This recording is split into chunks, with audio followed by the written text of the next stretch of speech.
also not a function of economic. Not at all, not at all. I mean, there are sanitary pads which are available, which are relatively very, very cheap. And you will find women, and I can go on record saying this, they possibly wear solitaires in their ears and use... We all need to play a role in doing that. But do you guys also have classes like... Yes, we do. Yeah? We do it in grade 4 before girls start menstruating.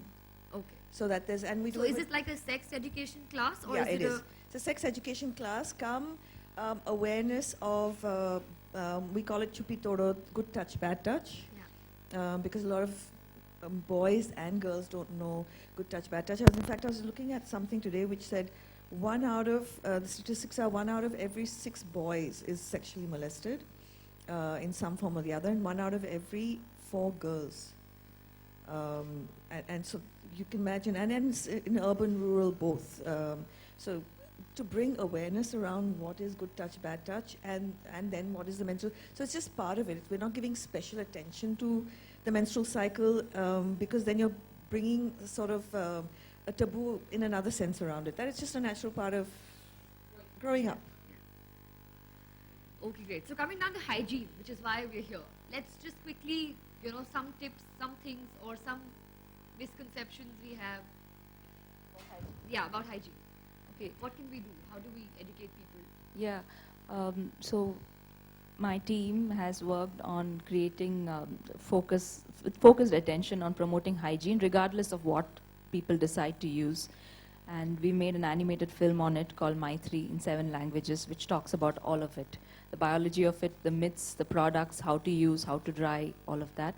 The biggest problem with hygiene is that most girls, and I think even women, educated women, don't know how often to change a cloth or a pad.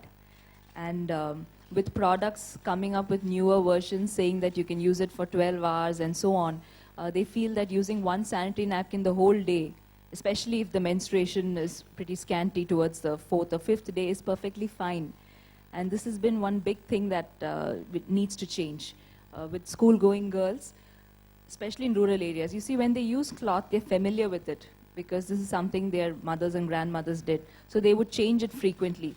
But if they were suddenly given a product which they haven't been educated on how to use, they actually think it's got some magical powers and use it for much longer. So that has been a problem that we've tried to change. With cloth, there are a lot of issues about how it is washed and dried.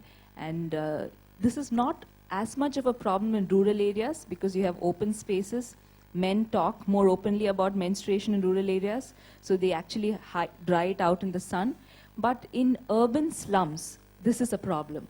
Women who migrate from rural areas and they settle in urban slums, you don't have the necessary space for it.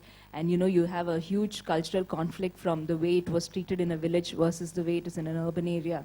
And that is when compromises on hygiene start to happen. So the main thing about hygiene here, we need to remember how often you have to change it and keeping yourself clean during your period. This is very important.